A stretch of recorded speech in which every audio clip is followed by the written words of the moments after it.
We are back with Mayor Rudy Giuliani, and we appreciate you joining us, sir. Let's get into this case going on with Jeffrey Epstein. Now, you know many of the people who are involved. You've targeted some of them yourself. As a former prosecutor in New York, what is your read on the state of the case right now? He's been denied bail. That's the latest thing. Well, I can comment on it because I'm completely out of it.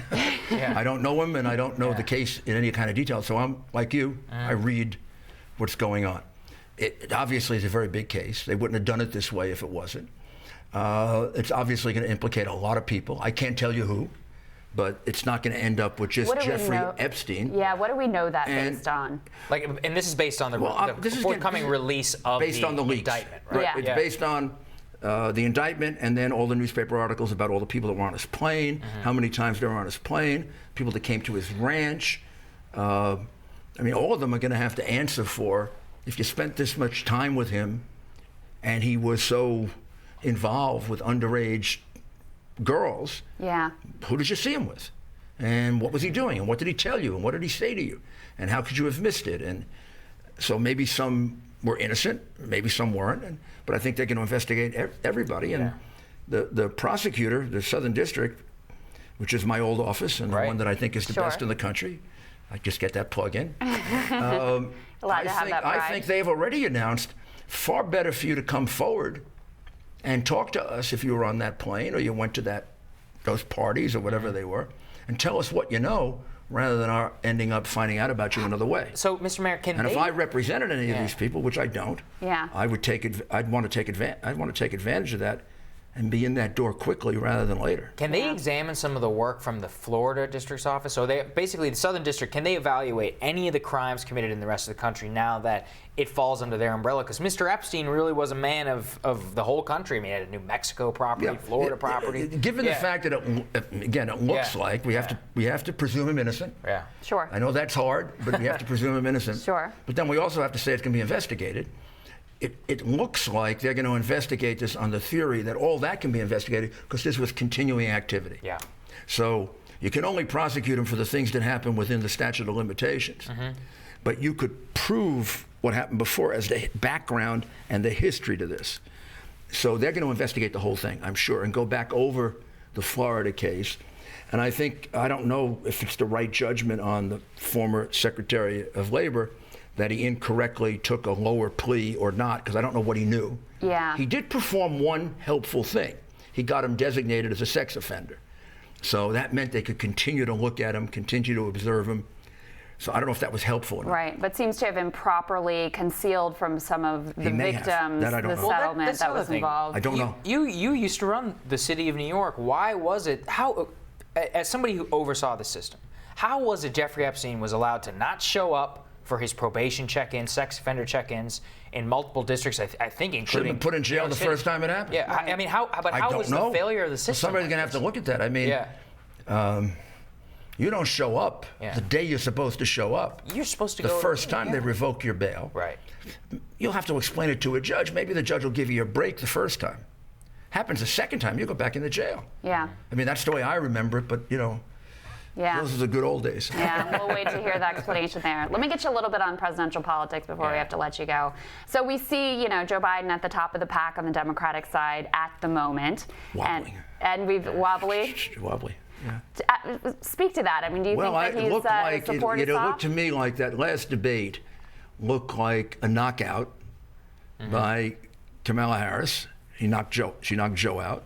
He got up wobbly, weak legs. Right? He actually asked time out on it. He basically said, he said, my time's up. My time's up. It wasn't. Right. No, I did 11 presidential debates as a participant, and there was never enough time. I don't ever think I ever ceded any time back unless you've run out of answers and you think you're on the ropes. It's like asking for the round to end so you can go into your corner. I mean, she really did an unexpected major hit on him, which not only raised questions, I think the whole issue is silly. About racism. Joe's not a racist. His opposition to busing does not indicate you're a racist. Many black people oppose busing. In fact, I think it was a majority of African American parents didn't want their kids bused 6 miles across town into what was then a hostile area, just like about an equal number of white parents didn't want it. And many, I have no idea what the polling was at the time, Yeah. but I think it was very controversial at the time. The more now the issue, it's though, that you're getting now it's become very benign, but it was extremely controversial. And many good people who turn out to be people who voted for the Civil Rights Bill and have supported affirmative action, as Joe did. Look, I don't think Joe is capable of being president. So let me put my cards on the table. Well, he had what do you mean by that? He's intellectually unable to be president of the United States. I don't think the guy's smart enough to be president as a basic thing.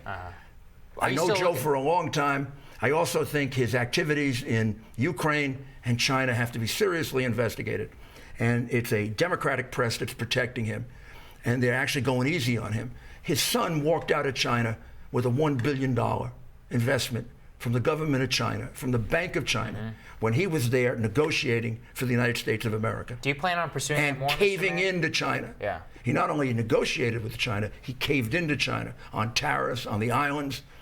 He flew his son over in Air Force Two while he was negotiating with China, and I say caving into China. The son got a commitment for a $1 billion investment in his private equity fund, which he owned, by the way, with John Kerry's stepson. Right. And with Whitey Bulger's nephew. Yep. Ooh. And the press doesn't follow it up. Imagine if that were Donald Trump Jr. What about Ukraine? Are you going to be heading over to Ukraine at some point? Tell me that isn't a certain form of corruption when they don't cover it. Are you going back to Ukraine? Are you going to reschedule that trip? I could. I like the Ukraine. I like the Ukraine. I think the Ukraine is a great country. I think it is riddled with corruption. Do you think that Biden's a similar candidate to Hillary Clinton? You made the case against her that she was corrupt. There were rumors that were positive. He got the case canned on his son. He got the prosecutor fired, and they dropped the case on his son. And he used a $1.2 billion loan guarantee as a bribe to do that. At least those are the allegations. Again, he's presumed innocent. But somebody's got to investigate that. You can't just let him sail by. The Bidens made millions off Joe's public service. Come on. The son of the guy negotiating for us is getting $1 billion investment from a government that's on the other side of the negotiations. The guy who's doling out money to Ukraine, his son's on the board of the most corrupt company in that country, who's benefiting from the liberal press that wants ethics in government isn't demanding an investigation of this. Don't tell me you aren't phonies. Well, we'll have to see, sir. They're telling us we got to get you out of here. So we appreciate it. We'll have more Rising after this.